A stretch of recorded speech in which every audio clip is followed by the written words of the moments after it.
सुतं देवं कंसचाणूरमर्दनं देवकी परमानन्दं कृष्णं वन्दे जगद्गुरु। गुरुर्ब्रह्मा गुरुर्विष्णु गुरुर्देवो महेश्वर गुरु साक्षात् परब्रह्म तस्मै श्री गुरुवे नमः।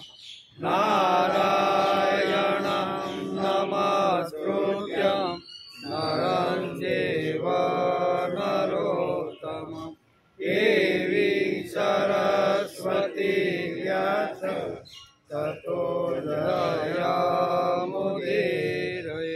ततो जयमुदीरये।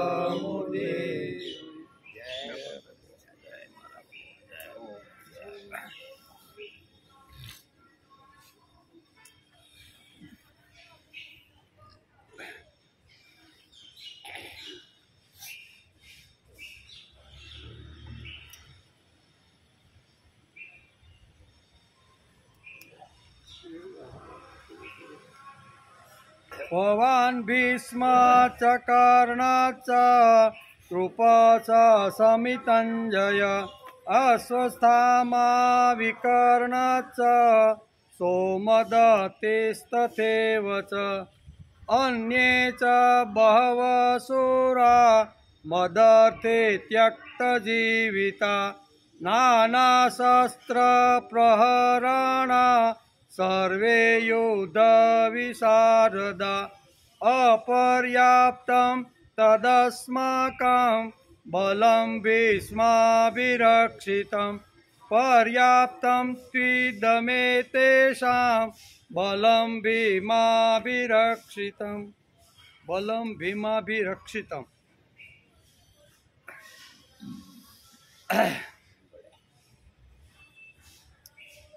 આજે શ્રીમદ ભગવદ્ ગીતા ચિંતન શરૂ થયું અને 12મો દિવસ, બરાબર ને?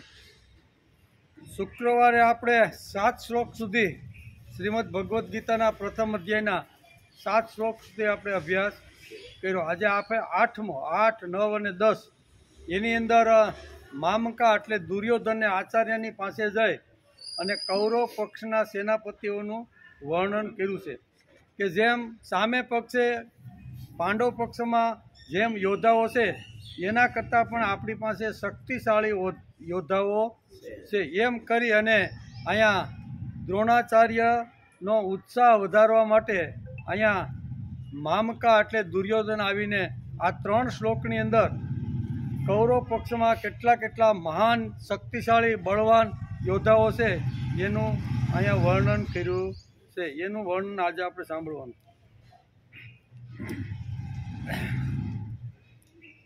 ભવાન ભીષ્માચ્ચ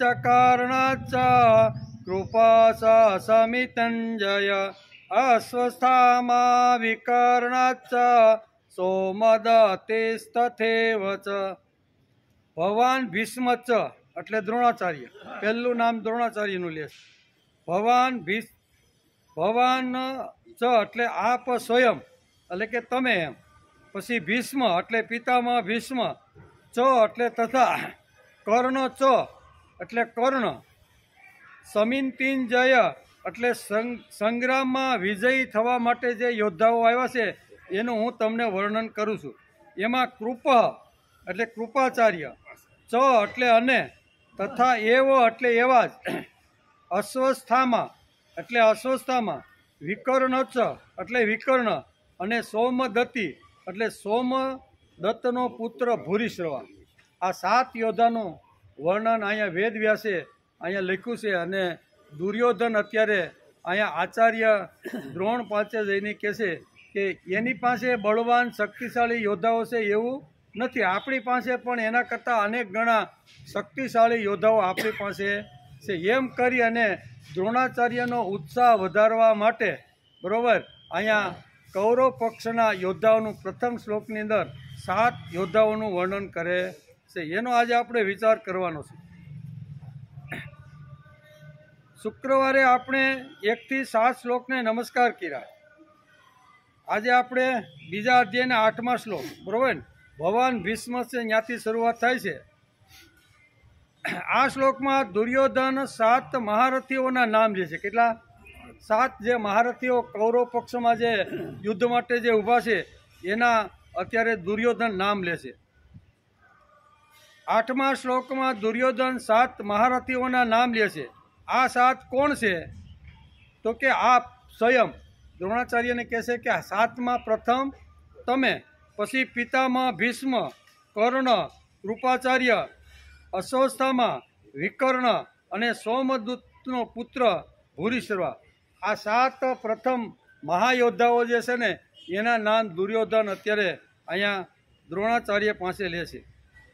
મહાભારતના યુદ્ધમાં 10મા દિવસે પિતામહ ભીષ્મ જ્યારે બાણશૈયા ઉપર પડ્યા ત્યારે સંજય ધૃતરાષ્ટ્ર પાસે જાય છે અને પ્રશ્ન કરે છે.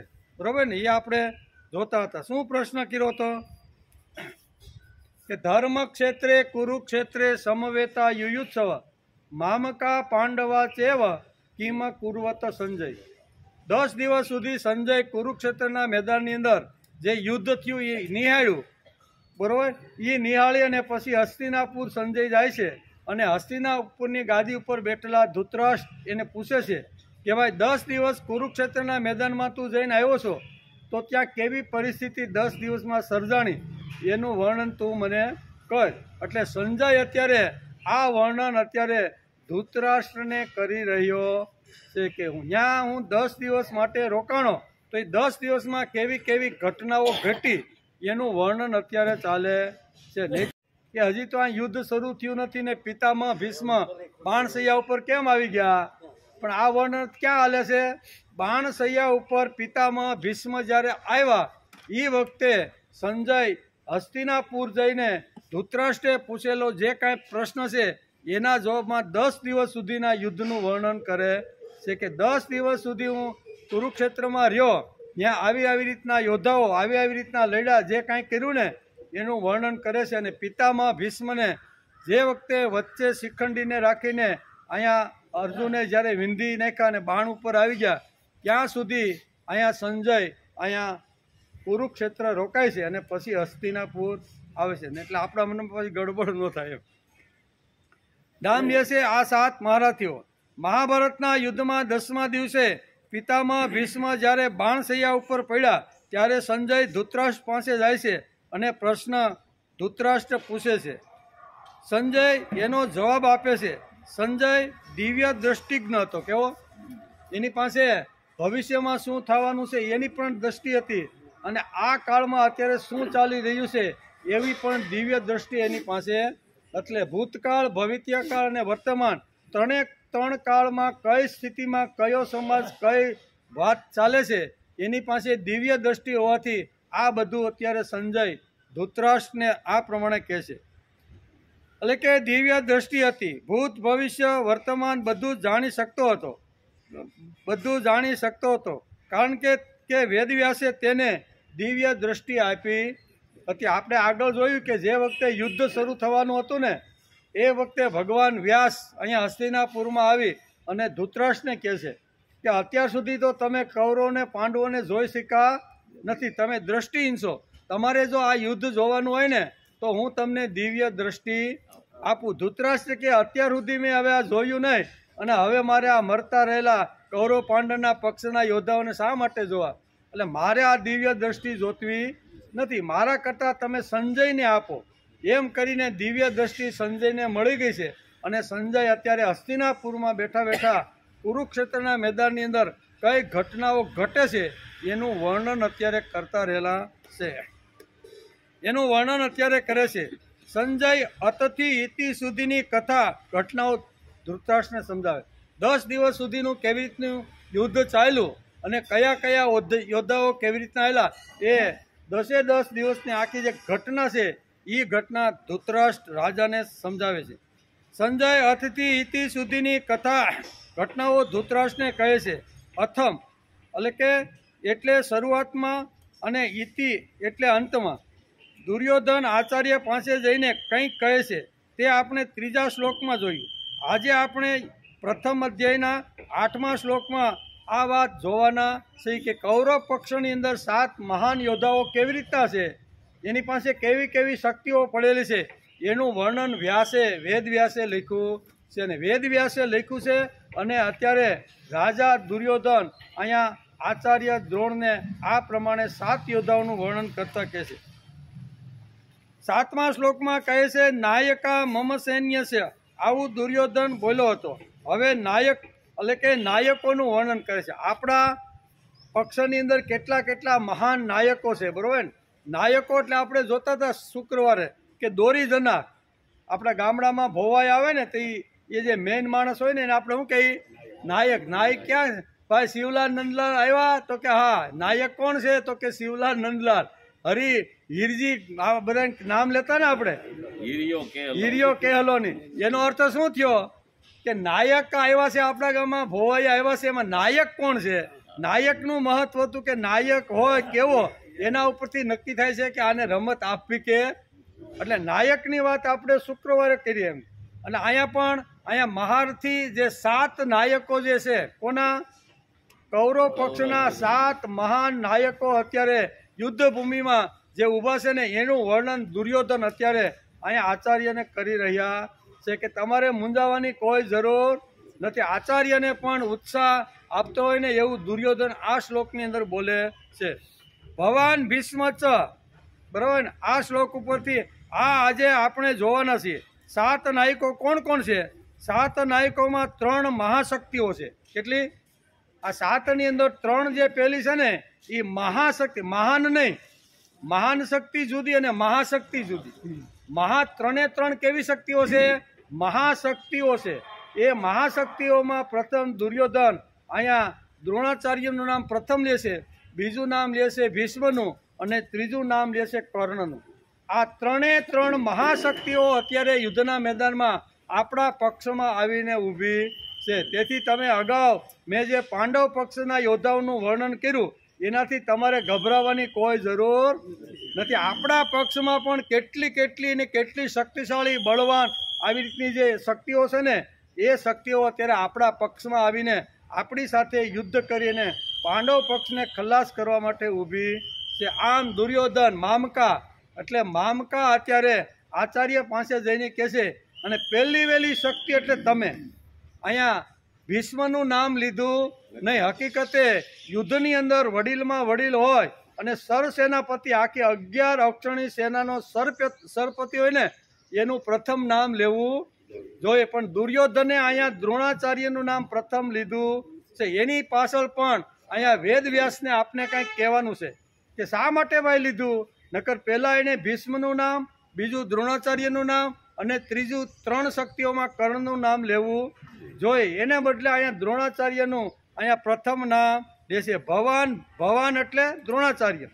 ભવાન ભીષ્મા ચકર્ણ ચ કૃપા સ સમિતિંજય અસ્વસ્થામાં વિકર્ણ ચ સોમદતિ સમિંતય.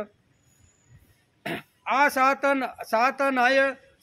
નાયકોમાં 3 મહાસેનાપતિ છે.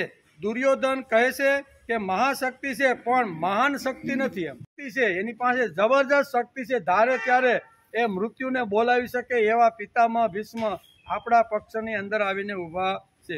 પહેલું નામ ભીષ્મનું આવવું જોઈએ, કારણ કે પિતામહ ભીષ્મ સરસેનાપતિ છે. દ્રોણાચાર્યને ગળું લગાડવા માટે દુર્યોધને પ્રથમ દ્રોણાચાર્યનું નામ લીધું કે આ બ્રાહ્મણને ખોટું ન લાગે ને, બ્રાહ્મણને, એટલે અહીંયા કોનું નામ લીધું પહેલા. નકર હકીકતે 11 અક્ષણી સેનાના સરસેનાપતિ તો પિતામહ ભીષ્મ છે. ઉંમરમાં પણ મોટા છે અને અહીંયા સરસેનાપતિ કૌરવના છે, તો એનું નામ લેવું જોઈએ.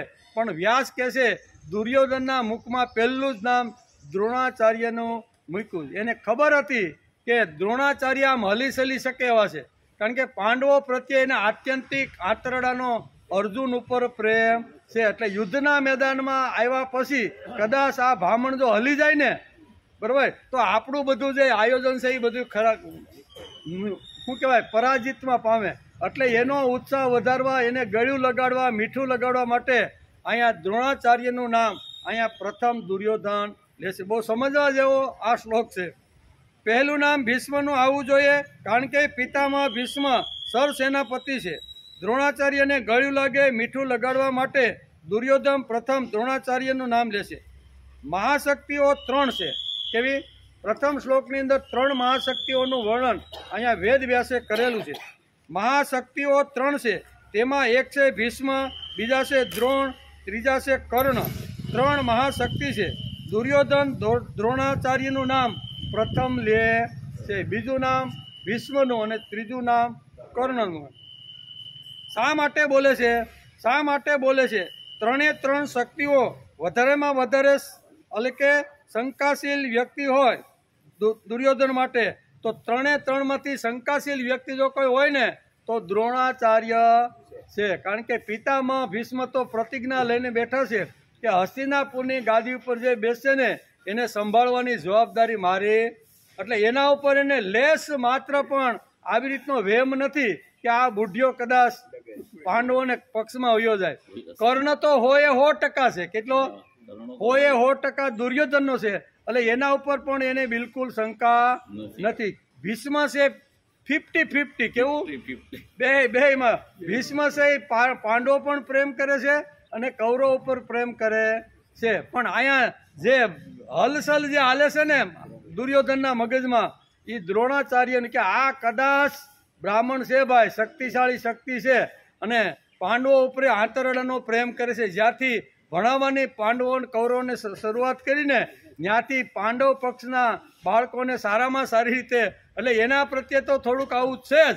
અને યુદ્ધના મેદાનમાં આવ્યા પછી જો કાંઈ આડું હવળું થાય અને આ જો છટકી જાય ને, એટલે વેદ વ્યાસ કહે છે કે પ્રથમ નામ અહીંયા દ્રોણાચાર્યનું લઈને એને ગળ્યું લગાડવા માટે, હારું લગાડવા માટે અહીંયા દ્રોણંચ લખ્યું છે. શું લખ્યું છે?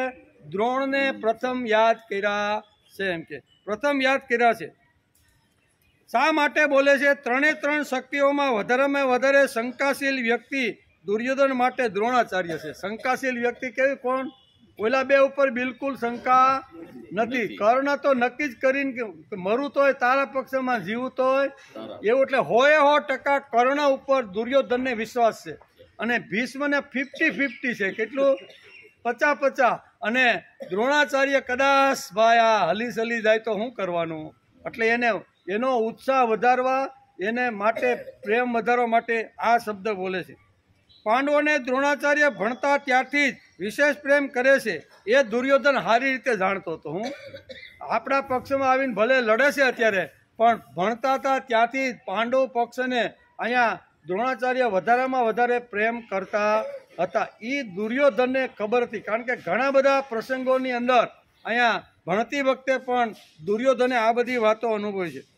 દુર્યોધન માટે સૌથી શંકાશીલ દાયરામાં કોઈ હોય તો દ્રોણાચાર્ય છે. તે દુર્યોધન બરોબર સમજતો હતો, જાણતો હતો.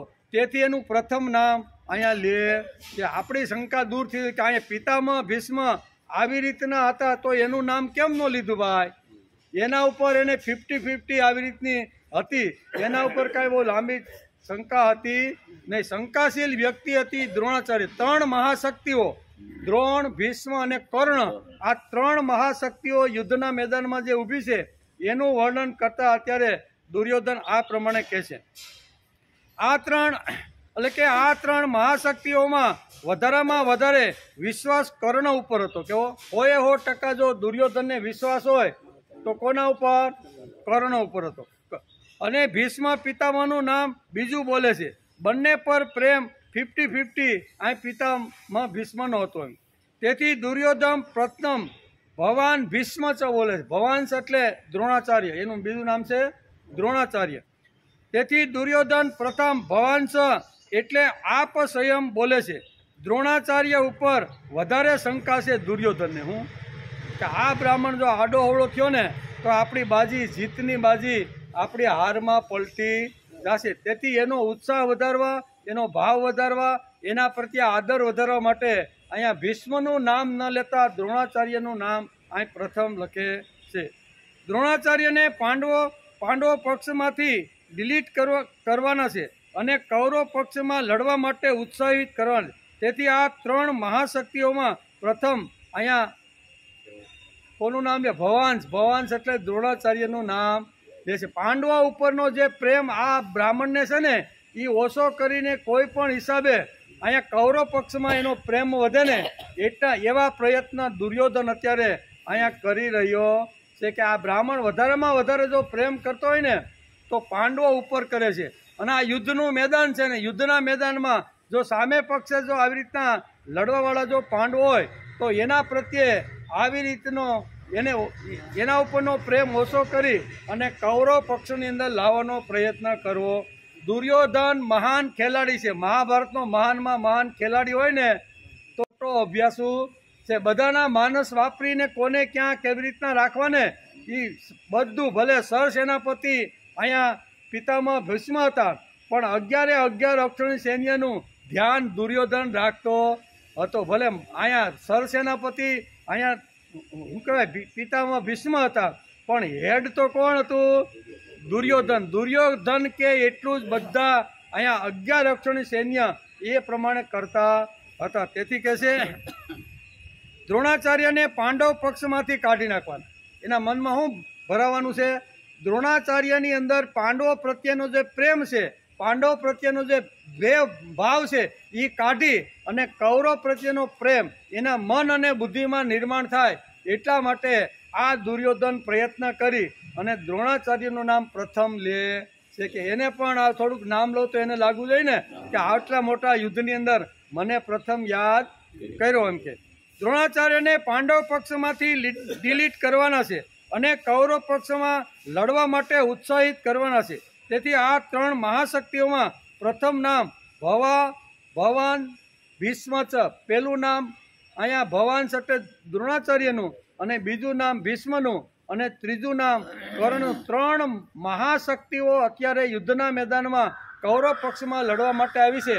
એ 3 શક્તિઓને અત્યારે વેદવ્યાસે આ પ્રથમ શ્લોકની અંદર અને આગળના 4 જે યોદ્ધાઓ છે એનું સુંદર મજાનું વર્ણન કરેલું છે. પહેલી શક્તિ છે દ્રોણાચાર્ય. હવે દ્રોણાચાર્ય આટલી મોટી શક્તિ છે અને એને આવી રીતનો દુર્યોધન કહે છે તો દ્રોણાચાર્યના કંઈક કાર્ય તો હશે ને, એ કેવા જન્મમાં છે, કેવી રીતનું કાર્ય કર્યું છે એટલી બધી અત્યારે યાદ અપાવવાની જરૂર છે. તેથી કહે છે પહેલી શક્તિ છે દ્રોણાચાર્ય. માણસે ભગવાન સુધી પહોંચવાનું હોય તો શક્તિ તો જોઈએ, શક્તિ વગર હાલે નહીં. પછી બુદ્ધિ શક્તિ હોય, વિત્ત શક્તિ હોય, શરીર શક્તિ હોય કે ઇન્દ્રિયોની શક્તિ હોય, કોઈ પણ શરીરની અંદર રહેલી જે શક્તિઓ છે એ શક્તિઓ જો બહુ વ્યવસ્થિત હોય તો એ શક્તિઓ દ્વારા માણસ પ્રભુ સુધી પહોંચી શકે છે. તેથી ભગવાને આપણા દરેક અહીંયા જે આપણા અંગ છે ને, દરેક આપણી જે ઇન્દ્રિયો છે ને એ દરેક ઇન્દ્રિયો ઉપર અહીંયા દેવતાઓને બેસાડી દીધા છે. એ દેવતાઓના મારફત આપણે હરિદ્વારથી અથવા હરદ્વાર પહોંચી શકીએ છીએ. હરિદ્વાર એટલે વિષ્ણુ અને હરદ્વાર એટલે ભગવાન શિવજી. બેયના દ્વાર સુધી જો પહોંચવાનું હોય ને તો આપણી પાસે દરેક પ્રકારની શક્તિ પ્રભાવિત હોવી. જો શક્તિ વગરનો માણસ કાંઈ કરી શકે નહીં. શક્તિ ખૂબ જ આવશ્યક છે. પછી બુદ્ધિની શક્તિ હોય, વિત્તની શક્તિ હોય, શરીરની શક્તિ હોય, સંપત્તિની શક્તિ હોય, ઇન્દ્રિયોની શક્તિ હોય, કોઈ પણ પ્રકારની શક્તિ હોય, શક્તિ વગર માણસ આગળ વધી શકતો નથી. તેથી આ 3 મહાશક્તિનું વર્ણન ભાગવતકાર વેદવ્યાસે બહુ સરસ રીતે આ શ્રીમદ ભગવદ્ ગીતાના આ પ્રથમ અધ્યાયના 8મા શ્લોકની અંદર આ 3 મહાશક્તિઓનું વર્ણન કરેલું છે. ને મહા જે શક્તિઓ છે ને એમાં પ્રથમ જે મહાશક્તિ છે એનું નામ છે દ્રોણાચાર્ય. દ્રોણાચાર્યનું નામ લીધું. માણસને 3 પ્રકારની શક્તિ જોઈએ. આ 3 શક્તિ સંપન્ન હોય તો તે ભગવાનને મેળવી શકે છે. કાલી જોઈએ, આ કાલી આપણે કહીએ ને નવરાત્રિમાં કાલીનું પૂજન થાય છે. કાલી જોઈએ, લક્ષ્મી જોઈએ અને ત્રીજી શક્તિ સરસ્વતી. કેવી? કાલી, લક્ષ્મી અને સરસ્વતી. કાલી એટલે શક્તિ, બળ, શૌર્ય, માણસની અંદર તાકાત, મજબૂત શરીર જોઈએ, બરોબર. પછી લક્ષ્મી એટલે વિદ્ત અને સરસ્વતી એટલે વિદ્યા. આ 3 શક્તિ કોઈ પણ જગ્યાએ જો વિજય પ્રાપ્ત કરવાનો હોય ને તો આ 3 શક્તિ માણસની અંદર હોવી જોઈએ.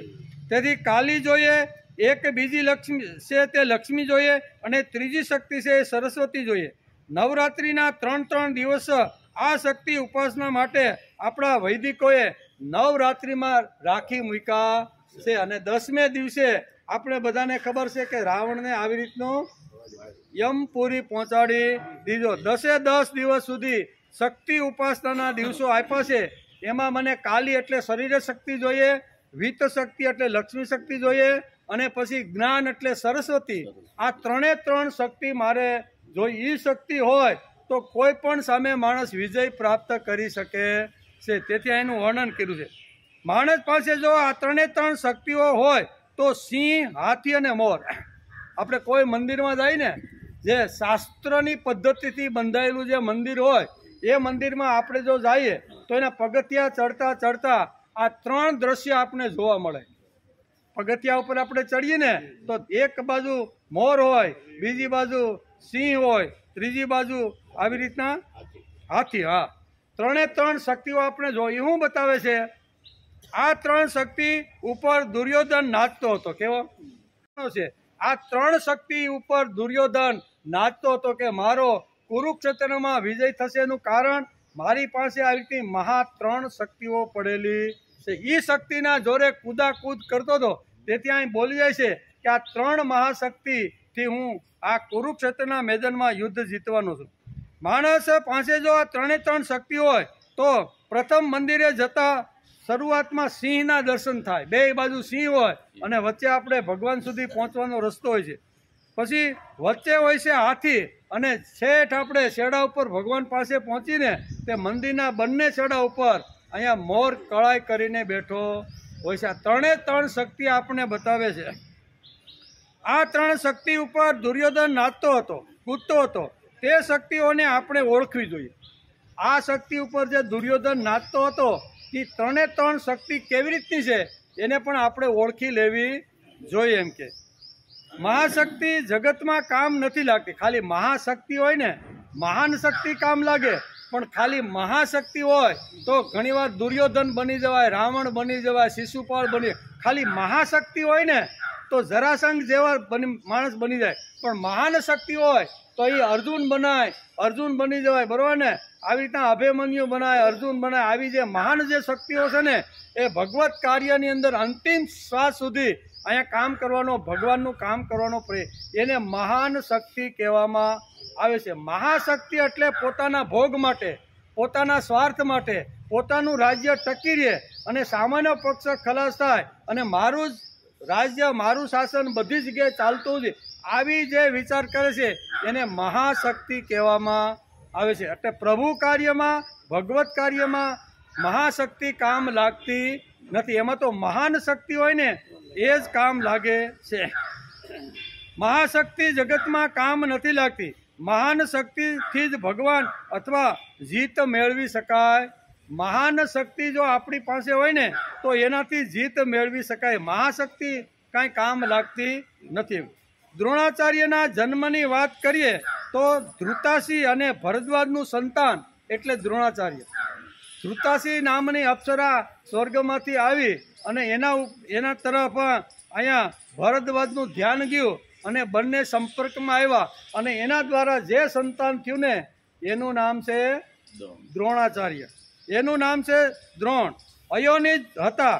વ્યાસ ભગવાને દ્રોણાચાર્યને અયોનિજ કહ્યા છે. એકાબીજાનું ધ્યાન એકાબીજા પ્રત્યે ગયું, આકર્ષાયા. પણ અત્યારે અહીંયા ભરદ્વાજ વિચાર કરે છે કે મારા જેવો મહાન ઋષિ અને સામે આવેલી અપ્સરા, પણ અપ્સરા આવી રીતની એટલી બધી અહીંયા ભરદ્વાજ ઉપર મોહિત થઈ ગઈ હતી અને ભરદ્વાજના આવી રીતના એક પરડિયાની અંદર એનું વીર્ય લીધું અને એમાંથી જે જન્મ થયો ને એનું નામ છે અયોનિજ. યોની વગર દ્રોણાચાર્યનો જન્મ. વાર્તા બહુ લાંબી છે, શું કહેવાય, પુરાણોમાં બહુ એનું મોટું વર્ણન કરવામાં આવ્યું છે. પણ આપણે અત્યારે અહીંયા શ્રીમદ ભગવદ્ ગીતા લઈને બેઠા છીએ. તેથી દ્રોણને અહીંયા શા માટે યાદ કર્યા દુર્યોધને એનું વર્ણન અત્યારે ચાલે છે. અગ્નિવેશની પાસે સંપૂર્ણ ઉછેર અને વિદ્યાભ્યાસ થયેલો છે. તેથી તે દ્વિજ છે. 2 રીતે એનો જન્મ થયો. એક તો અયોનિજ તરીકે આવી રીતનો જન્મ થયો ને બીજો 7મા વર્ષે એને યજ્ઞોપવિત આપવામાં આવી. તેથી એનો બીજો જન્મ શાસ્ત્રકારો લખે છે. તેથી દ્રોણાચાર્યને દ્વિજ નામથી પણ શ્રીમદ ભગવદ્ ગીતાની અંદર અહીંયા 7મા શ્લોકની અંદર આપણે આગળ જોતા હતા, 6ઠા 7મા શ્લોકમાં તેને દ્વિજ કરીને ઉદ્બોધન દુર્યોધને કર્યું છે. એટલે 2 જન્મ, એટલે વિદ્યાભ્યાસ એને સંપૂર્ણ રીતે 2 રીતે પ્રાપ્ત કરેલી છે. ભણ્યા પછી વિદ્યા પ્રાપ્તિ પછી દ્રોણાચાર્યની 2 પ્રતિજ્ઞા હતી કે હું ક્યારેય કોઈની પાસે માગીશ નહીં. દ્રોણાચાર્યનો અભ્યાસ પૂરો થયો, ગુરુના તપોનમાંથી જ્યારે છૂટી અને સમાજમાં જ્યારે આવ્યા ત્યારે એક પ્રતિજ્ઞા લઈને નીકળ્યા કે સમાજની અંદર માણસની અંદર દેવી વિચારો સ્થિર થાય, આસુરી વૃત્તિ નીકળે અને દેવી વૃત્તિ સમાજમાં પ્રસરાય, એના માટે હું રાત દિવસ પ્રયત્ન કરીશ. પણ હું કોઈની પાસે માગવા માટે જઈશ, અયાચક વ્રત રાખી અને આ કામ કરીશ અને સમાજ પાસેથી જે ભગવાનના પ્રસાદ તરીકે મને મળશે ને એમાંથી હું મારો નિર્વાહ કરતો રહી, પણ માગીશ તો નહીં. આવી પ્રતિજ્ઞા એ જ્યારે અહીંયા તપોવનમાંથી નીકળ્યા ત્યારે પહેલી પ્રતિજ્ઞા આ હતી, એટલે કે માગીશ નહીં, નોકર કોઈનો બનીશ નહીં. બીજી પ્રતિજ્ઞા એ હતી કે હું કોઈ દિવસ કોઈનો નોકર બનીશ નહીં, હું સ્વતંત્ર તપોવન ચલાવીશ અને હજારો વિદ્યાર્થીને હું જે વિદ્યા ભણીને આવ્યો છું એ વિદ્યા નિઃશુલ્ક કોઈ પણ પ્રકારની ફી લીધા વગર આવા વિદ્યાર્થીઓને હું તૈયાર કરી. આ તપોવનમાંથી નીકળેલા 2 પ્રતિજ્ઞાઓ, 2 વ્રત હતા ને એ વ્રત છેલ્લે સુધી જાળવી શીખ્યા, લીધા ખરા પણ એ બંને વ્રતો તૂટી જાય છે. તેથી મહાશક્તિ એને કહેવામાં આવે છે, મહાન શક્તિ નહીં. એમ મહાન શક્તિ તો વ્રત લીધા પછી જે તૂટતી નથી ને એને મહાન શક્તિ કહેવામાં આવે છે. ભણ્યા પછી વિદ્યા પ્રાપ્ત પછી દ્રોણાચાર્યની 2 પ્રતિજ્ઞા હતી કે હું ક્યારે માગીશ નહીં, નોકર કોઈનો બનીશ નહીં અને હું ક્યારે વિદ્યાને વેચીશ નહીં, વેચી અને પૈસા લઈશ નહીં. હું ગમે ત્યાં વ્યાસપીઠ ઉપર બેસીને કે કોઈ તપોવનમાં વિદ્યાર્થીઓને ભણાવવા માટે, શાસ્ત્રનો અભ્યાસ કરવા માટે જાય ને ત્યારે એને વેચીને પૈસા ભરી. માણસ એક વસ્તુ એની અંદર હોય બીજી હોતી નથી, પણ દ્રોણાચાર્યની પાસે બંને વસ્તુ હતી, શાસ્ત્ર અને શસ્ત્ર. બંને વિદ્યા સારામાં સારી રીતે કોઈ પણ બાળકને શીખવાડી શકે એવી તાકાત એની પાસે હતી. દ્રોણાચાર્ય શસ્ત્રને શાસ્ત્રમાં બંનેમાં પ્રવીણને પારંગત હતા. તો શસ્ત્ર ઉઠાવે અને વિશ્વને હલાવી શકે તેવી તાકાત તેના શસ્ત્રમાં હતી. એકવાર નક્કી કરે કે હાથમાં શસ્ત્ર લે અને આખી દુનિયાને મારે બાળીને ખત્મ કરી દેવી છે, આવી તાકાત દ્રોણાચાર્યના શસ્ત્રની અંદર હતી. પોતાને જે ગુરુ પાસેથી મળેલું, જે પરશુરામ પાસેથી મળેલું જે શસ્ત્ર છે ને એ શસ્ત્રમાં એવી તાકાત હતી કે ધારે તો એ શસ્ત્રથી આખી પૃથ્વીને હળગાવી શકે. તો 7 અક્ષરની સેના તો શું બધી જે આખી પૃથ્વીને સળગાવી શકે એવી તાકાત, એવી શક્તિ જો દ્રોણાચાર્ય પાસે હોય બરાબર. તેથી અહીંયા દુર્યોધન કહે છે કે આ મહાશક્તિ જે છે ને એ શક્તિ આડી અવળી ન થાય. તેથી પ્રથમના આ 3 મહાશક્તિઓની અંદર દ્રોણાચાર્યનું પ્રથમ આવા પ્રવીણ અને પારંગત હતા. જો શસ્ત્ર ઉઠાવે વિશ્વને હલાવી શકે તેવી તાકાત તેના શસ્ત્રમાં હતી અને શાસ્ત્ર ઉઠાવે તો આખી દુનિયાને શાસ્ત્ર જ્ઞાન આપી શકે. હું 2 વિદ્યા પણ આપી શકે અને શસ્ત્ર ઉઠાવે તો આખી દુનિયાને બાળી શકે. શસ્ત્ર અને શાસ્ત્ર અહીંયા વેદવ્યાસ લખે છે કે આ બંને શક્તિઓ દ્રોણાચાર્યની પાસે હતી અને આ પ્રતિજ્ઞા લઈને નીકળતા. આવી પ્રતિજ્ઞા લેનાર દ્રોણ ફેલ થઈ ગયા. કેવા ફેલ થયા ને એ આગળ બધું વર્ણન કે આ પ્રતિજ્ઞા તો એને લીધી હતી કે હું અયાચક વ્રત લઈશ, કોઈની પાસે માગીશ નહીં અને મને જે વિદ્યા મળી છે એના પૈસા લઈને કોઈને વેચીશ. આ 2 પ્રતિજ્ઞા લઈને નીકળતા પણ આગળ એ બંને પ્રતિજ્ઞાઓ એની ફેલ થઈ જાય છે. એમ કે દ્રોણાચાર્યનો એક વીક પોઈન્ટ હતો તેની નબળાઈ. બંને પ્રતિજ્ઞામાંથી દ્રોણાચાર્યને નીચે ઉતરવું પડ્યું. પ્રતિજ્ઞા તો લીધી પણ એ કેવા ઉતરા, એને નીચે ઉતરવું પડ્યું. દ્રોણાચાર્યને નીચે ઉતરવું પડ્યું. આપણી દ્રષ્ટિથી નહીં, આપણી દ્રષ્ટિએ તો દ્રોણાચાર્ય મહાન જ છે, પણ કોની દ્રષ્ટિથી? ભાગવત વેદ વ્યાસ અહીં લખે છે. આપણી દ્રષ્ટિએ તો આ મહાપુરુષ જ છે. આપણે એના માટે હેલફેલ કે કંઈ વાત કરી શકીએ નહીં. પણ દ્રોણાચાર્યનો જન્મ વિદ્યા પિતા ઉત્સર બધું જ વિશિષ્ટ હતું, પ્રતિજ્ઞા પણ વિશિષ્ટ હતી. એક નબળાઈ તેને નીચે લાવે છે. ત્રણ પ્રતિજ્ઞા પ્રખ્યાત છે. પ્રતિજ્ઞા લેશે અને તોડે છે. ભારતની અંદર અથવા વિશ્વની અંદર ત્રણ વાત એવી છે કે એક વ્યક્તિ પ્રતિજ્ઞા લે છે અને લીધા પછી તોડી પણ નાખે છે. એક વ્યક્તિ જગતમાં એવી છે કે પ્રતિજ્ઞા લીધા પછી અંત સુધી તોડતો નથી. પ્રતિજ્ઞા પ્રખ્યાત છે. પ્રતિજ્ઞા લેશે અને તોડે છે. બીજો લેશે અને તોડે છે. ત્રીજો છે પ્રતિજ્ઞા લેશે અને એ પ્રતિજ્ઞા જીવનભર તોડતો નથી. એવી આ ત્રણ જણા છે. એક તો લેશે અને તોડે છે, એમાં દ્રોણાચાર્ય આવી છે. અને એક લેશે જિંદગીભર છોડતા નથી, એમાં પિતામાં ભીષ્માવીએ છે. એક પ્રતિજ્ઞા લેશે, જરૂર પડે છે તોડે છે, એ કૃષ્ણમાં આવી જાય. આ ત્રણ વાત સમજવા જેવી છે. જબરજસ્ત ત્રણ વાતો લખી છે. કેવી કે એક પ્રતિજ્ઞા લેશે અને તોડી નાખે. જરૂર પડે તો ભલે હું યુદ્ધના મેદાનમાં શસ્ત્ર નહીં ઉપાડું, આવી એની પ્રતિજ્ઞા હતી. પણ જરૂર પડે એને એમ થાય કે ધર્મ રાજ્ય ખલાસ થવાની પ્રતિજ્ઞા લેશે અને જીવનભર ગમે તેવા અડચણ આવે પણ એ પ્રતિજ્ઞાને પકડીને ઊભા છે. આવી ત્રણ પ્રતિજ્ઞાઓ ભારતીય સંસ્કૃતિના આ આપણા શાસ્ત્રોની અંદર જોવા મળે. જબરદસ્ત મહાભારત એકવાર વાંચી લેવા જેવું છે. મહાભારતની અંદર આ બધી વાતો વેદવ્યાસે બહુ ઠાંસીને ભરી છે. તેથી આપણે શબ્દને ફોડવાનો પ્રયત્ન કરીએ. અણુને ફોડી તો જ આપણે ખબર પડે કે અણુમાં કેટલી મોટી તાકાત હશે. એમ શાસ્ત્રની અંદર પડેલા આ બધા જે શબ્દો છે એને ફોડવાનો પ્રયત્ન માણસે કરવો જોઈએ. તેથી આપણે શ્રીમદ ભગવદ્ ગીતાના આ મહાન જે શબ્દો છે, મહાન જે ચરિત્રો છે, આ ભવાન, ભીષ્મ, કર્ણ છે, આવા ત્રણ શક્તિઓ મહાભારતની અંદર વેદવ્યાસે વર્ણન કર્યું છે. એ શક્તિઓ કેવી હતી, એની પાસે કેટલી તાકાત હતી, કેટલું બળ હતું, કેટલું શૌર્ય હતું, અને ત્યારે તો એ શસ્ત્રથી આખા વિશ્વને ખલાસ કરી શકે એવી તાકાત હતી. તો આ શબ્દોને આપણે છોડવાનો પ્રયત્ન કરીએ. એટલે કે ત્રણ પ્રતિજ્ઞા હતી.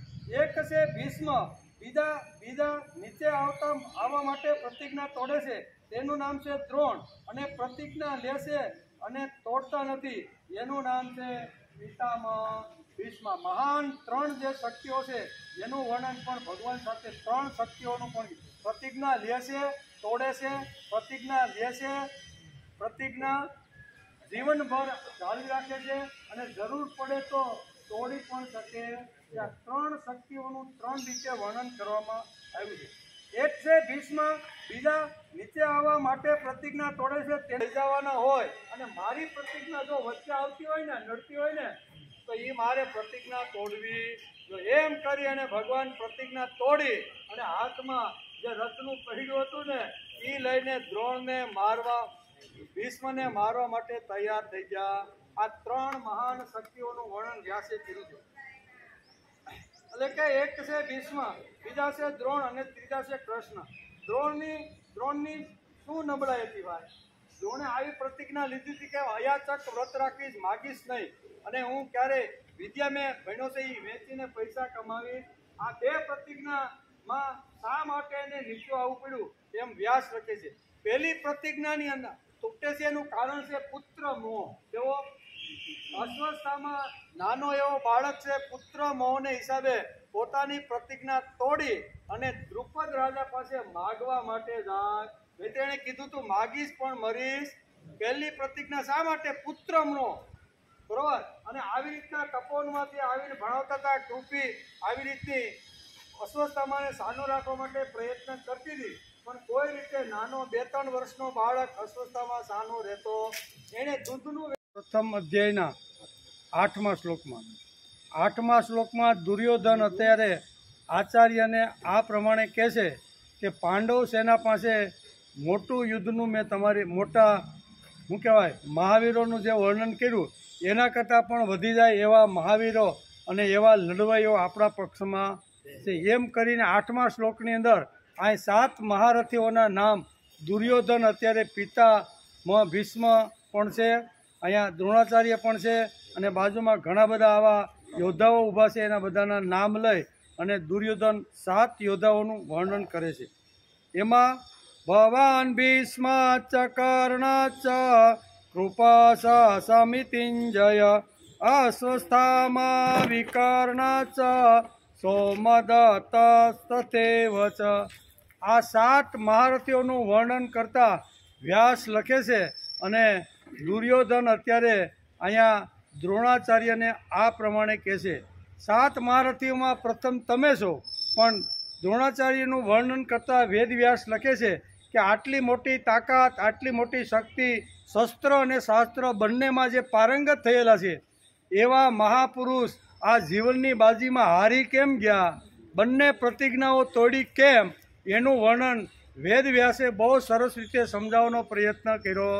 આટલી મોટી બુદ્ધિ, આટલી મોટી તાકાત, આટલી મોટી શક્તિ અને પરશુરામ પાસેથી એમણે જે અસ્ત્ર લીધું હતું અને એ અસ્ત્રથી જો હાથમાં લે ને તો આખી દુનિયાને બાળી શકે એવી જ એની પાસે તાકાત હતી. તો આ નીચે કેમ આવ્યા? બરાબર ને? નીચે આવવું એટલે કોઈની પાસે લાંબો હાથ કરવો, અને નીચે આવવું એટલે કોઈની ત્યાં નોકરી કરી અને કોઈનો ગુલામ થઈ અને ત્યાં રહેવાનું. આ બંને પ્રતિજ્ઞા તોડી કેમ એનો વિચાર આપણે કરીએ છીએ. પહેલી પ્રતિજ્ઞાની અંદર અસ્વસ્થામાંને આવી રીતના પાણીની અંદર દૂધ જેમ પાય એમ લોટની અંદર પાણી નાખીને કૃપી જ્યારે અસ્વસ્થામાંને જ્યારે દૂધ પાતી હતી અને એવા સમયે તપોવનમાંથી વિદ્યાર્થીઓને ભણાવીને દ્રોણ પોતાના ઘરે આવે છે. આ દ્રશ્ય એનાથી જોવાતું નથી. એટલે પુત્ર મોહની અંદર એણે પોતાની પ્રથમ પ્રતિજ્ઞા તોડી નાખી કે હું અને દ્રુપદ જ્યારે ભણતા હતા એક જ ગુરુના બંને શિષ્ય, એણે મને વચન આપેલું કે હું જો રાજા બનીશ તો અડધું રાજ્ય તને આપીશ. એટલે એને યાદ આવ્યું કે આ નબળાઈમાં જીવવું, ખાવા અને પીવાના ફાંફા પડતા હોય એના કરતાં અડધું રાજ્ય જો મળી જાય ને તો હું પણ સારી રીતે સમાજમાં રહી શકું. એ હેતુથી દ્રુપદને ત્યાં જાય અને હાથ લાંબો કરે. જેણે પ્રતિજ્ઞા લીધી હતી કોઈની પાસે હું માગીશ, મરી જઈશ પણ હું માગીશ. આ પ્રથમ પ્રતિજ્ઞા તોડે છે પુત્ર મોહમાં. આપણે પણ વિચાર કરી લેવો જોઈએ કે પુત્ર મોહ માણસને કઈ અધોગતિ સુધી લઈ જાય છે. બરાબર? ધૃતરાષ્ટ્ર, દ્રોણાચાર્ય, અર્જુન ત્રણેયને પુત્ર મોહ હતો. જો મહાભારતનો ઊંડો અભ્યાસ કરીને તો ત્રણને પુત્ર મોહ હતો. કોને કોને? ધૃતરાષ્ટ્રને પહેલો. એટલે તો આ બધું સત્યાનાશ દુર્યોધનના મોહની અંદર એટલો ધૃતરાષ્ટ્ર ફસાઈ ગયો હતો કે ગમે તેવું કંઈક નાનું મોટું ખરાબ કામ કરવા આવે ને તો ધૃતરાષ્ટ્ર એને પરવાનગી આપી. એટલો પુત્ર મળો હતો. અને બીજો પુત્ર મળો દ્રોણાચાર્ય થયો, જે અસ્વસ્થમાં આવી રીતનું દ્રશ્ય જોઈને એકદમ અંદરથી દ્રવી ગયો. અને ત્રીજો મોહ હતો અભિમન્યુ, જે 7 કોઠાની અંદર મૃત્યુ પામ્યો અને લડતા કૃષ્ણ અને ભગવાન જ્યારે સાવણીમાં આવે છે અને બધું વાત કરે છે ત્યારે એ હથિયાર ફેંકીને કહે છે કે હવે મારે લડવું નથી. શા માટે? મને પુત્ર મારો અભિમન્યુ ઉપર એટલો મોહ હતો, એટલો પ્રેમ હતો કે હવે આવો જેના માટે હું આ જીવતો તો એ જ મારા હાથમાંથી વી ગયો હોય તો હવે મારે લડવું નથી. ત્રણ મહાભારતના પાત્રો છે. પણ અહીંયા ધૃતરાષ્ટ્રનો જે મોહ હતો એને આખો નીચે ઉતારીને સત્યાનાશ કાઢી નાખ્યું. દ્રોણાચાર્યના જે પુત્ર મોહને લીધે પોતે જબરજસ્ત પ્રતિજ્ઞા લીધી હતી એ પણ તોડાવી. અહીંયા પુત્ર મોહના લીધે અર્જુન પણ લડવાની બીજે દિવસે ના પાડે છે. અને એ વખતે ભગવાન કૃષ્ણ ન હોત ને તો 100% અર્જુન લડ્યો ન હોત. ભગવાન પછી એને ચાલુ યુદ્ધની અંદર એક સુંદર મજાનું દ્રશ્ય બતાવવા માટે લઈ જાય છે કે તને અભિમન્યુનો બહુ મોહ છે ને, હાલ આપણે બે ફરવા જાય. એમ કરીને ફરવા જાય છે. એક ગામની અંદર એક આવી રીતના પુત્રને મરેલો જોવે છે અને એના ઉપર એના માતા પિતાનો જે પ્રેમ, સ્નેહ, આ બધી વાતો એને બતાવે છે. બીજી વાત, એક પોપટના રૂપની અંદર અહીંયા અભિમન્યુને જોવે છે અને કે આ તારો અભિમન્યુ મૃત્યુ પામ્યા પછી અહીંયા પોપટનું રૂપ ધારણ કરીને આ ઝાડ ઉપર પૂછે ને, બરાબર? અને એની સાથે અહીંયા શું કહેવાય અર્જુનનો વાર્તાલાપ થાય છે અને અર્જુનને નક્કી થઈ જાય છે કે હવે ભગવાન કે એ જ મારે કરવાનું છે, મારો મોહ ખોટો. ભગવાન જો અહીંયા અર્જુનની જોડે ન હોત તો ધૃતરાષ્ટ્ર અને દ્રોણાચાર્યની જેવી હાલત થઈ ને એવી હાલત અર્જુનની થાત. પણ અર્જુનની પડખે કોણ ઊભું હતું? મહાન કેશવ ભગવાન ઊભા હતા. એણે યોગ્ય રસ્તો બતાવ્યો. જોઈ લે તું મારો અભિમન્યુ કરતો હતો ને, અત્યારે એનો અવતાર ક્યાં થયો છે, એનો જન્મ ક્યાં થયો છે? ત્યારે એ પોપટ કહે છે કે ભાઈ, હું તારો પિતાય નથી ને, મારા આગલા કેટલા જન્મ થઈ ગયા છે, અને તારી અહીંયા જન્મ લઈને આવ્યો ને, એમાં એક પણ મારો આવી રીતનો જીવ હતો. એમ કે આવા તો હવા હજારો થવાના છે અને હજારો જન્મ થઈ ગયા છે, હું તું રડતો એમ પોપટ એને જવાબ આપે છે.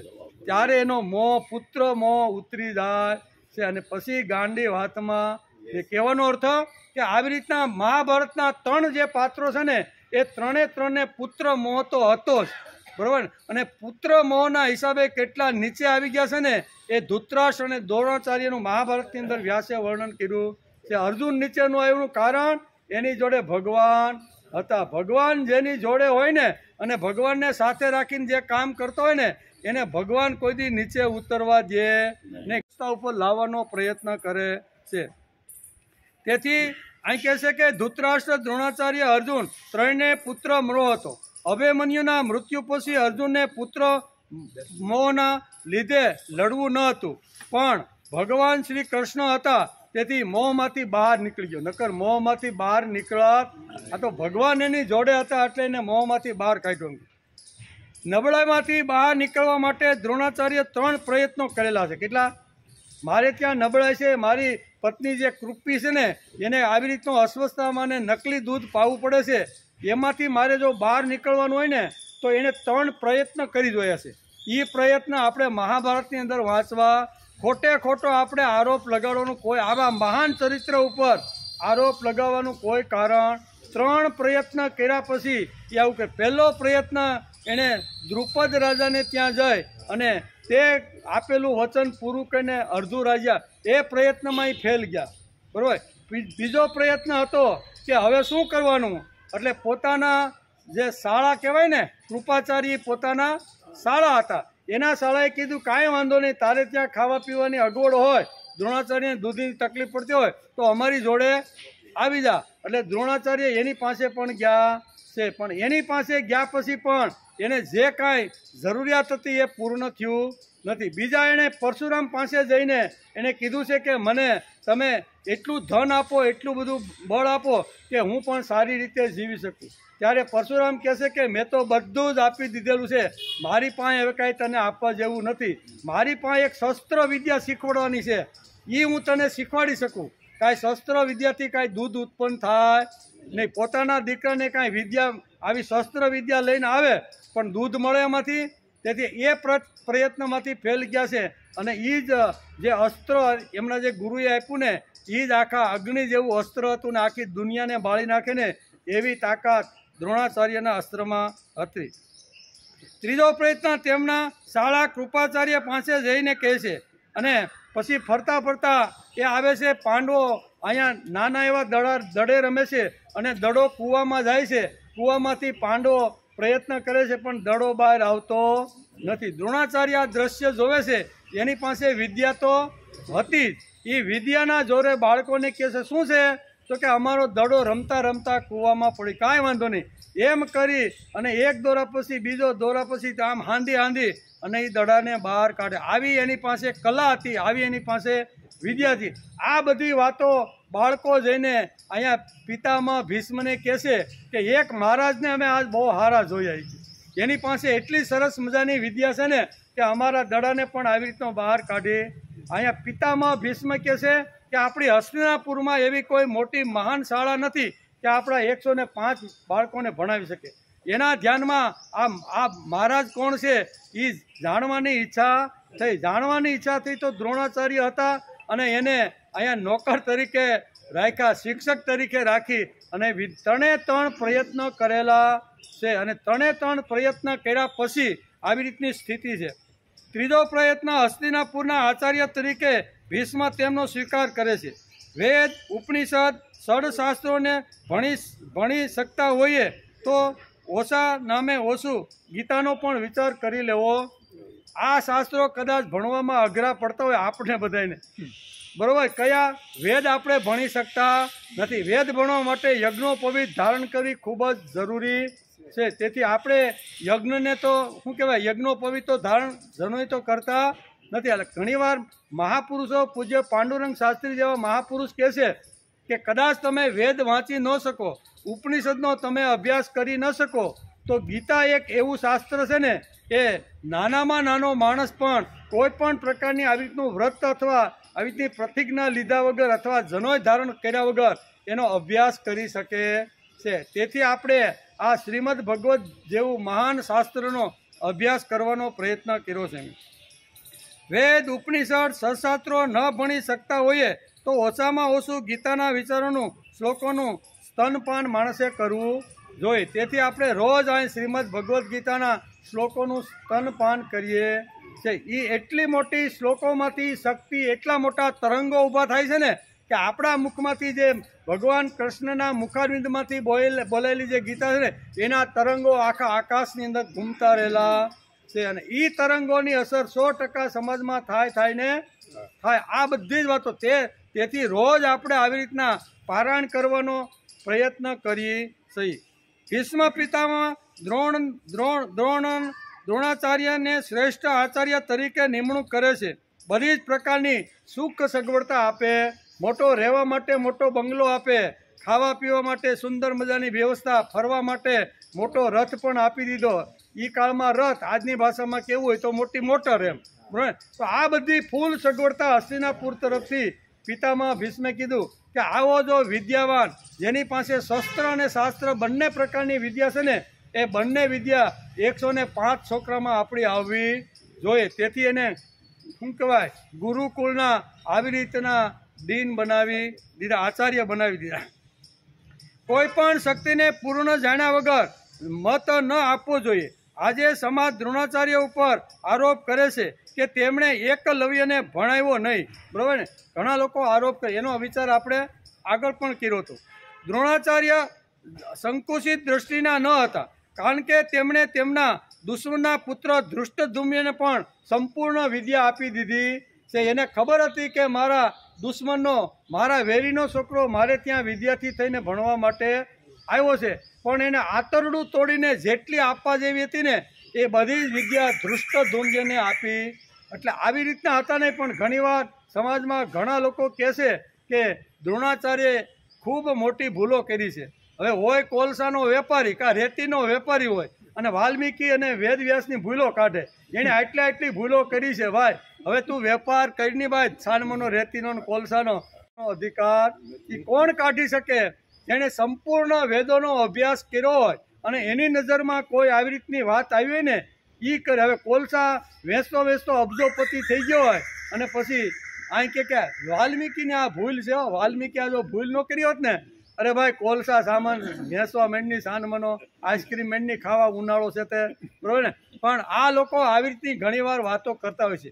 તેથી દ્રોણાચાર્ય માટે ઘણા લોકો આવી રીતની વાત કરે છે, પણ દ્રોણાચાર્યના મનમાં જો ભેદભાવ હોય તો દુશ્મનના છોકરાને સંપૂર્ણ વિદ્યા આપી શકે નહીં. થોડોક ભેદભાવ તો રાખે, પણ આંતરડું તોડીને ધૃષ્ટદ્યુમ્નને બધી જ વિદ્યા એણે ભણાવી છે. દ્રોણાચાર્ય એટલે કે બીજું, દ્રોણાચાર્ય આટલા વિદ્વાન, આટલા બુદ્ધિશાળી, શસ્ત્ર અને શાસ્ત્રમાં પારંગ હતા, તો કૌરવના પક્ષે શા માટે ગયા? ઘણીવાર આપણને પણ પ્રશ્ન થવો. આટલી બધી બુદ્ધિ, આટલી શક્તિ, શાસ્ત્ર અને શસ્ત્રમાં પારંગત હતા, તો આવા હરામખોરો જે સમાજનું સત્યાનાશ કાઢવા માટે જે કૌરવો ઊભા થયા હતા, તો એની પાસે જઈ આવા મહાપુરુષે પોતાની શક્તિ એના પક્ષમાં શા માટે વાપરી? નો પ્રશ્ન થતો હોય તો આપણે થવો જોઈએ. એનું સોલ્યુશન આપણે લઈને જવું જોઈએ કે ભાઈ આવું શા માટે થતું હોય છે. દ્રોણાચાર્ય કૌરવના જૂઠા આંસુઓથી પીગળી જતા ઘણીવાર, બરોબર. ધૃતરાષ્ટ્ર ઘણીવાર ખોટા આંસુ પીગળાવતો, બરોબર, અને એનાથી પીગળી જતા.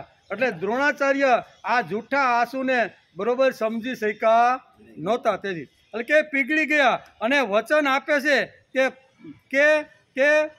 કે પ્રાણાંતે હું તમારી ગાદીનું રક્ષણ કરીશ, હસ્તિનાપુરનું પણ હું રક્ષણ કરીશ. એટલે આવી રીતના ઘણીવાર ધૃતરાષ્ટ્રને પણ દ્રોણાચાર્ય વચન આપી શક્યા છે. અને એ વચન આપીને કહેશે કે તમારે ગભરાવાની જરૂર નથી, હું તમારા વિદ્યાર્થીઓને ભણાવીને મોટો આચાર્ય છું, એની સાથે શસ્ત્ર વિદ્યા પણ જાણું છું, પણ તમારી ગાદીના રક્ષણ માટે હું તમારા પક્ષમાં રહીને યુદ્ધ કરીશ. એટલે આવી પ્રતિજ્ઞા અહીંયા દ્રોણાચાર્ય લઈને બેઠા છે. એટલે કે દ્રોણાચાર્ય કૌરવના જૂઠા આંસુઓથી પીગળી ગયા હતા અને વચન આપે છે કે એટલે કે પ્રાણાંતે હું તમારું રક્ષણ કરીશ. આટલું મોટું પહાડ જેટલું હિમાલય જેવું મોટું ચરિત્ર એક રાજાના પગની નીચે આવી ગયું. કેવા? ધૃતરાષ્ટ્રના પગની નીચે આટલું મોટું ચરિત્ર એક રાજાના પગ નીચે આવી ગયું. અભિમન્યુને મારવો જ પડે. આ ઝાંખપ દ્રોણાચાર્યના જીવનમાં દેખાઈ આવે છે. કારણ કે જે વખતે અભિમન્યુ સપ્તકોઠાની અંદર બધા જ મહારથીઓને યાહોમ કરીને બધાને યમપુરી પહોંચાડતો હતો, ત્યારે દ્રોણાચાર્યએ પ્રસ્તાવ મૂક્યો કે એકલો માણસ આપણા કૌરવમાંથી આને મારી શકશે? આપણે સાતે સાત મહાયોદ્ધાઓ ભેગા થાવ. એ સજેશન કોને કર્યું હતું? દ્રોણાચાર્ય કર્યું હતું કે એક સાથે બધા તૂટી પડો તો જ આ છોકરો મરવાનો છે, બાકી મરવાનો નથી. એમ કે આટલું મોટું પહાડ જેટલું હિમાલય જેટલું ચરિત્ર એક રાજાના પગની નીચે આવી ગયું.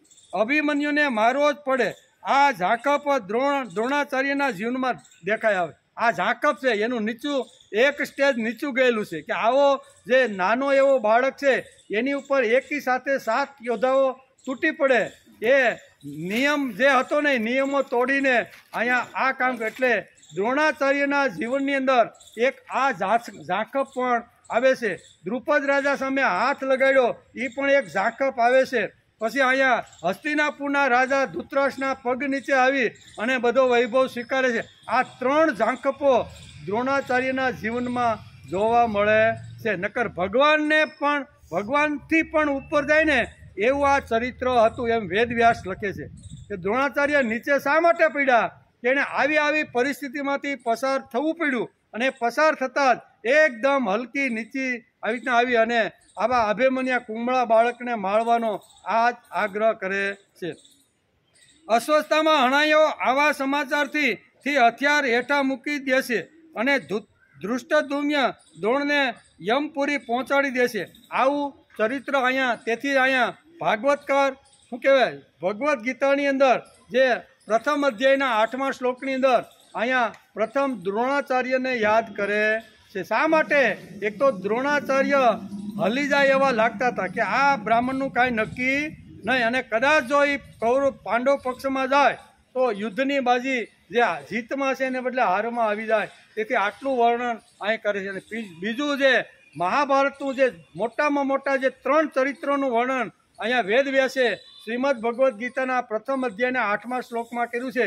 અને એ ચરિત્રનું નામ છે પિતામહ ભીષ્મ. ભવાન ભીષ્મ ચકાર્ણ ચ કૃપસ સમિતિંજય અસ્વસ્થામાં વિકર્ણ ચ સોમદતિસ્તથેવ ચ.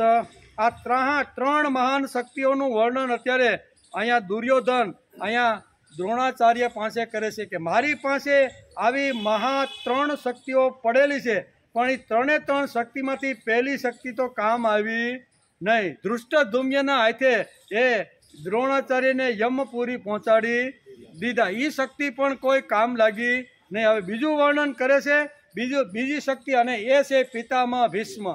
એ બીજી શક્તિ દુર્યોધનની 3 મોટી શક્તિઓ છે ને એમાં બીજી શક્તિ છે આવી. દ્રોણાચાર્ય આચાર્ય પાસે જઈને તેમના 7 યોદ્ધાઓમાં એટલે કે પ્રથમ અધ્યાયના 8મા શ્લોકમાં એ વાત કરે છે. તેમાં મહાન 3 શક્તિઓ છે. તેમાં દ્રોણાચાર્યનો આપણે વિચાર કર્યો, અને બીજી જે શક્તિ છે ને દુર્યોધનની એ છે પિતામહ ભીષ્મ. દ્રોણાચાર્યની બીજી શક્તિ છે ભીષ્મ. ભવાન ભીષ્મ ચ. આવો શ્રીમદ ભગવદ્ ગીતામાં આ શ્લોકની અંદર વેદવ્યાસે શબ્દ લખ્યો. શું? ભવાન ભીષ્મ ચ એવો શબ્દ લખ્યો છે. એક જ ઘરના 3 લોકો છે આ યુદ્ધની અંદર. અહીંયા જે 7 મહારથીઓ જે યુદ્ધની અંદર પ્રથમ શ્લોકમાં વેદવ્યાસે જે દર્શાવ્યા છે એમાં એક જ ઘરના 3 છે. એક તો દ્રોણાચાર્ય, બીજું કૃપાચાર્ય અને ત્રીજો અશ્વસ્થામા. દેવીનો સંબંધ થાય, મામા ભાણેજનો સંબંધ થાય, એવા એક જ આ યુદ્ધની અંદર 3 એવા મહારથીઓ છે કે જે એક જ ઘરમાંથી લડવા માટે આવ્યા હોય. વિરાટ શક્તિ, મહાશક્તિ, મહાભારતમાંથી 2 પાત્રોને જો બાદ કરો તો મહાભારત આપને વાંચવા જેવું લાગશે નહીં. મહાભારતના 2 પાત્રો ભવ્ય, દિવ્ય અને આખી દુનિયાને પ્રકાશ આપે છે. એવા બે મહાન પાત્રોનું વર્ણન કરતા વેદવ્યાસ કહે છે કે આ બે મહાન પાત્રો કયા છે? તો એક તો છે પિતામહ ભીષ્મ, મહાભારતનું પાત્ર, અને બીજું પાત્ર છે શ્રી કૃષ્ણ. આ બે પાત્રોને મહાભારતમાંથી બાદ કરી નાખો અને એના જીવન ચરિત્રો એમાં ન લેવામાં આવે તો મહાભારત આપણે વાંચવું ગમતું મૂકો ભાઈ, એને અભેરા ઉપર લાવી ગયો. એટલે મહાભારતનું જે કોઈ રૂપ રંગ અને મહાભારતને જો પ્રકાશિત જો કરતો હોય ને તો આ બે મહાન પાત્રો કરે છે. અને એ બે મહાન પાત્રોમાં આજે આપણે જેનું વર્ણન કરવાનું છે એ છે પિતામહ ભીષ્મ. દ્રોણના પછી અહીંયા દુર્યોધનને પિતામહ ભીષ્મ ઉપર વિશ્વાસ છે કે યુદ્ધના મેદાનમાં અહીંયા મને આ દાદો મને જીતાડી આપવાનો છે એમ કે. એટલે કે વિરાટ શક્તિ, મહાશક્તિ, મહાભારતમાંથી બે પાત્રોને બાદ કરો તો પ્રથમ કૃષ્ણ અને બીજા ભીષ્મ બાદ કરો તો મહાભારતમાં શૂન્ય થઈ જશે. ભીષ્મ જેવી તાકાતના જોરે દુર્યોધન ઊંચા નીચો થાય. શું છે? ભીષ્મ જેવી તાકાત એના પક્ષમાં આવીને ઊભી રહી છે અને 11 અક્ષણીનો સરસેનાપતિ ભીષ્મ બન્યા છે. એની તાકાતથી અત્યારે દુર્યોધન અત્યારે આ શબ્દ બોલે છે. એટલે કે ભીષ્મ જેવી તાકાતના જોરે દુર્યોધન વિજય પોતાના પક્ષમાં લાવવા માંગતો હતો. અણુયુગ છે એ શબ્દને ફોડવો જોઈએ. ભીષ્મ એક મહાભારતની એવી એક તાકાત છે, એવી એક જબરજસ્ત શક્તિ છે કે 3 તાકાત, સમજણ, શક્તિ અને ત્રીજું ભીષ્મ પાસે સમર્પણ. આ 3 મહાન શક્તિ, 3 આવા ગુણો કોની પાસે હતા? ભીષ્મની પાસે હતા. અને એવી મોટી શક્તિ અત્યારે કૌરવ પક્ષમાં આવીને ઊભી રહે છે. તેથી દુર્યોધન જો કોઈ ઊંચા નીચો થતો હોય અને યુદ્ધને જીતવા માટે જો મોટામાં મોટું જો એની પાસે હથિયાર હોય ને તો એ હથિયાર હતું પિતામહ ભીષ્મ. આ પિતામહ ભીષ્મની તાકાત હતી, એની પાસે સમજણ હતી, એની પાસે શક્તિ હતી અને એની પાસે સમર્પણ હતું. આ 3 શક્તિ, 3 ગુણો ભીષ્મની અંદર જોવા મળે છે. એમ પાંડુરંગ શાસ્ત્રી ઘણીવાર પોતાના પ્રવચનની અંદર પિતામહ ભીષ્મનું વર્ણન કરતા આ શાસ્ત્રી પોતાના વર્ણનમાં કરે છે કે આવી મહાભારતની જે 3 શક્તિઓ હતી એ 3 શક્તિની અંદર પિતામહ ભીષ્મ પાસે આ 3 ગુણોનો ભંડાર હતો. આવો ખજાનો એની પાસે હતો અને એ ખજાનો આટલો હોવા છતાં કુરુક્ષેત્રના મેદાનની અંદર કૌરવનો પરાજય શા માટે થયો એનો પણ આપણે વિચાર કરી લેવો. અરે ધારે તો એ જેને ઈચ્છિત મૃત્યુ છે એટલે કોઈ દિવસ એનો પરાજય થાય, એ ધારે ત્યારે યમરાજાને બોલાવી શકે કે ભાઈ હવે તું મને લઈ જા. આવી તાકાત દુર્યોધનના પક્ષની અંદર છે. પણ છતાંય મહાભારત આપણે વાંચીને ત્યારે એ તાકાત પણ ક્યાંય કામ લાગી. આટલી મોટી તાકાત, આટલી મોટી શક્તિ, આટલું મોટું સમર્પણ કે એકવાર એણે શાંતનુ માટે જ્યારે અહીંયા શું કહેવાય લગ્ન કરવાના હતા મત્સ્યગંધાના, જોજનગંધા નામ પડ્યું ને પછી આવી સત્યવતી, આવા અનેક નામોથી જે એની સાથે એને લગ્ન કરવાના હતા ને તેથી એણે એના પિતાને, સત્યવતીના પિતાને કેવા હતું નામ એનું? તીવ્રા. એને વચન આપ્યું હતું કે ગાદી ઉપર જે બેસે ને એનું રક્ષણ જીવંત પર્યંત કરીશ અને હું કાયમ માટે બ્રહ્મચરી વ્રત પાડીને લગ્ન કરી. આ જેણે સમર્પણ, જેણે ગાદીને સમર્પણ કરી દીધું છે એવા મહારથીઓ કુરુક્ષેત્રના મેદાનની અંદર શા માટે હારી ગયા એનો પણ વિચાર આજે આપણે કરી લેવો જોઈએ. બહુ ઊંડાણમાં જેટલા મહાભારતને ગીતામાં જેટલા ઊંડા જાય ને એનું તળિયું આવતું નથી. પછી મૂકી દેવું પડે કે ભાઈ હવે નેતિ કરીને ઋષિઓએ જેમ છોડી દીધું એમ આપણે પણ છોડવું પડે. પણ આ 3 શક્તિઓનો વિચાર માણસે કરી લેવો જોઈએ. એક તો છે દ્રોણ, બીજા છે ભીષ્મ અને ત્રીજો છે કર્ણ. આ મહાન શક્તિના જોરે દુર્યોધન કુરુક્ષેત્રના મેદાનમાં જે ઊંચા નીચો થતો હતો એનું કારણ આ હતું. ભીષ્મ એક મહાભારતની તાકાત છે. વેદવ્યાસે ભીષ્મનું વર્ણન મહાભારતમાં કર્યું છે. તેનું આજે આપણે થોડો ઘણો વિચાર કરો. લાંબો વિચાર આપણે થાય એમ, કારણ કે એ જો ચરિત્રને વાંચવાનું હોય ને તો 2-3 દી બીજા જોઈ એટલું ચરિત્ર છે. પણ આપણે તો હવે 15-20 મિનિટમાં એનું ચરિત્ર આપણે વાંચવાનું છે. તો એના મુખ્ય ભીષ્મ પિતામહે કેવી પ્રતિજ્ઞા અને કઈ રીતે ફેલ ગયા એ બધો થોડોક સમજવાનો આપણે પ્રયત્ન કરીએ. 18 અક્ષણી સૈન્ય એક બાજુ અને બીજી બાજુ પિતામહ ભીષ્મ એકલા. કેટલા?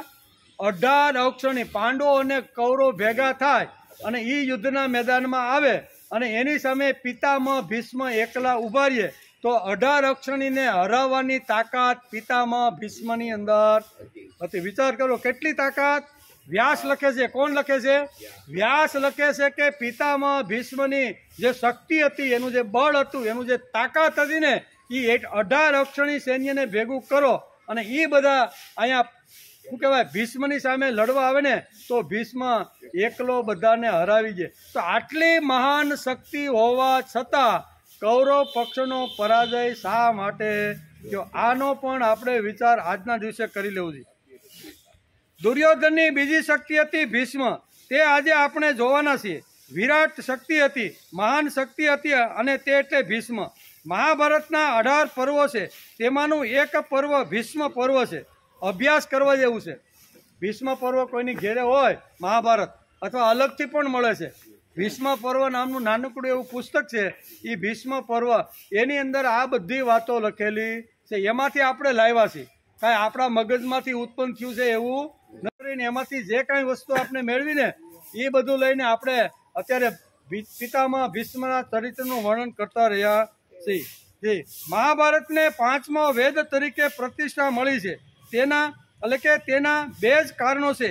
એક કારણ છે શ્રીમદ ભગવદ્ ગીતા અને બીજું કારણ છે શાંતિ પર્વ. શ્રીમદ ભગવદ્ આવી રીતનો શું કહેવાય, શ્રીમદ મહાભારતને 5મા વેદ તરીકે સમાજમાં પ્રતિષ્ઠા મળી છે.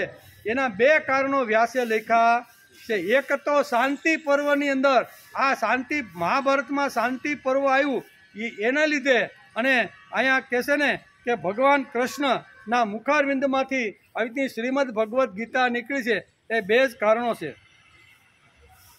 છે. સમજણમાં ભીષ્મ ટોચ ઉપર છે. તેમણે શાંતિ પર્વમાં નીતિશાસ્ત્ર, માનસશાસ્ત્ર, અર્થશાસ્ત્ર, રાજનીતિ, ભૌતિકશાસ્ત્ર, સમાજશાસ્ત્ર, ધર્મશાસ્ત્ર, ન્યાયશાસ્ત્ર અને માનસશાસ્ત્ર જેવા ઘણા જ બધા વિષયોનો ઉલ્લેખ અહીંયા ભીષ્મ પર્વની અંદર કરેલો છે. ઘેરે જઈને હોય તો વાંચવા જેવું શાસ્ત્ર છે. એમ કે સમજણમાં ભીષ્મ ટોચ ઉપર હતા.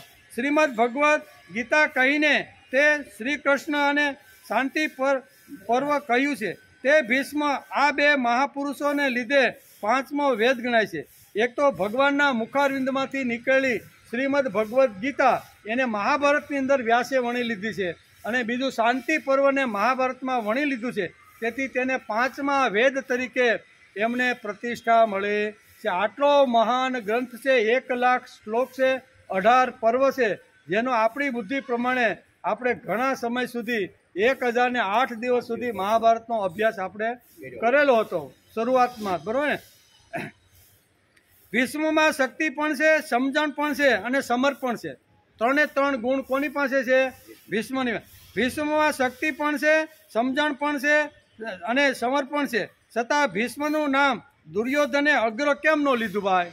દ્રોણનું શા માટે લીધું? 3 શક્તિ અહીંયા દ્રોણ કરતાં વધારે એની પાસે પડેલી છે, પણ છતાંય એનું નામ પ્રથમ શા માટે ન લીધું? સમજણ એટલે જ્ઞાન, શક્તિ એટલે કર્મ અને સમર્પણ એટલે ભક્તિ.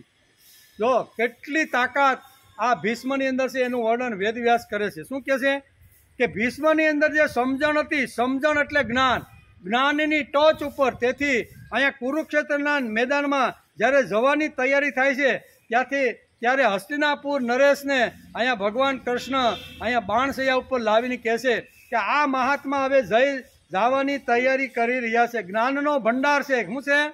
ભગવાન કહે છે કે આ જ્ઞાનનો ભંડાર છે અને આ જ્ઞાનનો ભંડાર હમણાં અસ્ત થવાનો છે. તારામાં જેટલી તાકાત હોય ને એટલું મેળવી આની પાસેથી લે. આની પાસે શસ્ત્રનું જ્ઞાન પણ છે, આની પાસે માનસશાસ્ત્ર છે, સમાજશાસ્ત્ર છે, ઘણા બધા શાસ્ત્રોનો ઊંડો અભ્યાસ કરીને મહાત્મા બાણશૈયા ઉપર છે, જ્ઞાનનો ભંડાર છે. એની પાસેથી જાણવું એટલું જાણે લે. એટલે સમજણમાં કાંઈ બાકી હતું નહીં. સમજણમાં કોઈ, તેથી ભીષ્મ અહીંયા સમજણમાં કોઈ બાકી નથી. શક્તિ એટલે 18 અક્ષરની એક બાજુ હોય અને એક બાજુ ખાલી ભીષ્મ હોય તો શક્તિ પણ એટલી હતી કે 18 અક્ષણીને કરી શકે. અને સમર્પણ, ગમે તેમ થાય લીધેલી પ્રતિજ્ઞા, હું આ ગાદીને સમર્પિત થઈ ગયો છું. ગમે એટલી અગવડ એની ઉપર આવે, બરોબર, એક પછી એક આવી રીતના કોઈ રોગથી મરે છે, હસ્તિનાપુરના જે વારસદાર હોય છે. અને માતા સત્યવતી પણ સમજાવે છે કે હસ્તિનાપુરની ગાદી ટકાવવા માટે હવે આપણી માથે કોઈ બીજું શસ્ત્ર કે કોઈ સાધન નથી. વિચિત્ર વીર્ય અને ચિત્રાંગના પણ ગયા છે. હવે ગાદીને ટકાવવા માટે તારે લગ્ન કરી લેવા જોઈએ. દાસરાજ પણ આવે છે.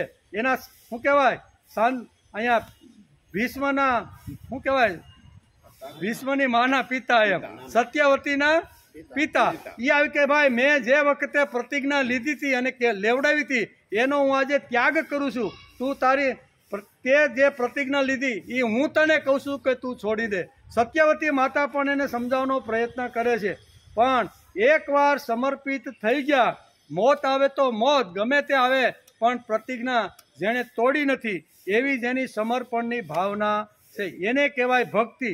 એટલે જ્ઞાન, કર્મ અને ભક્તિ ત્રણે ત્રણનો સમન્વય પિતામહ ભીષ્મના જીવનની અંદર જોવા આપણને મળે છે. આવી મોટી શક્તિ હોવા છતાં એ યુદ્ધના મેદાનમાં શા માટે પરાસ્ત થઈ અને પાંડવોનો શા માટે વિજય થયો એનો પણ વિચાર કરી લેવો જોઈએ.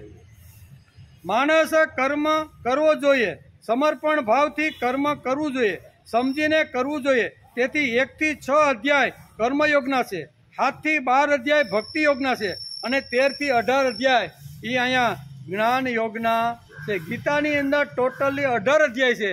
એ 18 અધ્યાયના અહીંયા સુંદર મજાના વ્યાસે 3 ભાગ કરી દીધા સમજાયો છે. માણસે કર્મ કેવું કરવું જોઈએ, શા માટે કરવું જોઈએ, કોના માટે કરવું જોઈએ, કર્મ કરી તો કેવી રીતના ફળો મળે ને એ પ્રથમ પહેલા અધ્યાયથી 6થા અધ્યાય સુધી અહીંયા કર્મનું મહત્વ અહીંયા ગીતાની અંદર ભગવાને બતાવ્યું છે. પછી 7 થી 12 સુધી ભક્તિ માણસે કેવી રીતની કરી લેવી જોઈએ. કેવી ભક્તિ, ભક્તિનો અર્થ શું છે, મયાવેશ્ય મનો એમ આમ કરીને 12મા અધ્યાયની અંદર ભક્તિનું રહસ્ય ભગવાને સમજાવ્યું છે. એટલે અહીંયા 7 થી 12 સુધી ભક્તિ છે અને 13 થી 18 સુધી જ્ઞાન યોગની વાતો કરી છે. આવું જેની ત્રણે ત્રણ શક્તિ જેની અંદર પડેલી છે એવા વ્યાસ શું કહેવાય એવા ભીષ્મનું પતન શા માટે થયું. ઇતિહાસના પાનામાં કૃષ્ણની હરોળની અંદર ઊભા રહે એવા ભીષ્મ હતા, પણ છતાંય કૃષ્ણની હારમાં આવી શક્યા નહીં. શા માટે તો કે ઘણી વાતો એની વ્યાસે બહુ ઘણી બધી વાતો લખી છે, પણ ટાઈમ આપણો પૂરો થઈ ગયો. બરોબર, થોડીક ભીષ્મની વાતો રહી ગઈ. બહુ સરસ. અહીંયા ફેલ શા માટે ગયા, આટલી મોટી તાકાત જ્ઞાન, કર્મ અને ભક્તિ ત્રણે ત્રણ જેની અંદર પૂરેપૂરી છે. એમ કેવી ઓછી વધતી આવા જ્ઞાનના ભંડાર, કર્મયોગી અને ભક્તિથી સમર્પણ થયેલો જે જીવ છે એની આવી છેલ્લે અધોગતિ કેમ થઈ અને અહીંયા પાંડવોનો શા માટે વિજય થયો એનો વિચાર આપણે આવતીકાલે, આપણે ઉતાવળ નથી ને, નહીં